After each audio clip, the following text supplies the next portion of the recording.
Magandang umaga sa ating lahat mga ka-Awaken Earth, mga ka-Anything TV. Narito na ang ating latest weather update ngayong araw ng Sabado. Happy weekend po.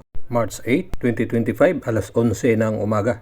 Makikita natin dito sa ating live weather satellite animation na umiiral pa rin ang hanging amihan at syempre pa po nandyan din po si shear line na magpapaulan po sa silangang bahagi po ng Northern Luzon at Central Luzon, na kung saan ang amihan ay magdudulot po ng mahihinang pagulan lang po sa extreme Northern Luzon at ilang lugar po sa Cordillera Administrative Region. Magiging bahagyang maulap hanggang maulap naman ang kalangitan sa Ilocos Region, na posible lang po ang mga paminsan-minsang mga pag-ambon. Dahil naman sa pinagsamang epekto po ng amihan at shear line, may katamtaman hanggang malalakas na pag-ulan sa Cagayan, Apayao, Isabela, Quirino at Aurora.